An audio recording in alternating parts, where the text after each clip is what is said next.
Arakan army বুঠিডঙ্গার thing দাউং গ্রামে রোহিঙ্গা পরিবারগুলোর উপর ব্যাপক নজরদারি চালিয়েছে শুক্রবার 14 মার্চ 2026 তারিখে।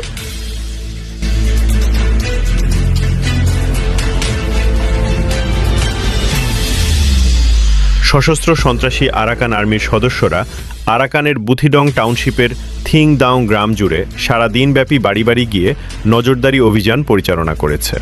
সশস্ত্র আরাকান আর্মির সদস্যরা প্রতিটি বাড়িতে গিয়ে প্রতিটি বাসস্থানের ছবি তোলে, সব পরিবারের সদস্যদের উপস্থিত করতে বলে এবং কোনো ব্যাখ্যা ছাড়াই বাসিন্দাদের ব্যক্তিগত ও পারিবারিক তথ্য লিপিবদ্ধ করে।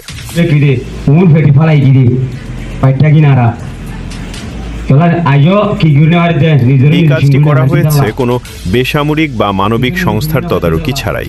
গ্রামবাসীরা রেডিও ফ্রি রোহিঙ্গাকে জানিয়েছে যে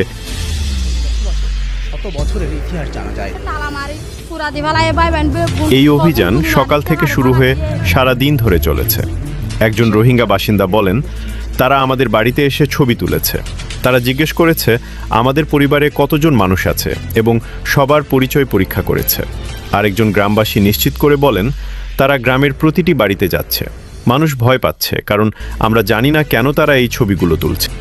রোহিঙ্গা আরএফআর বাংলা নিউজ, মোহাম্মদ ফহিম।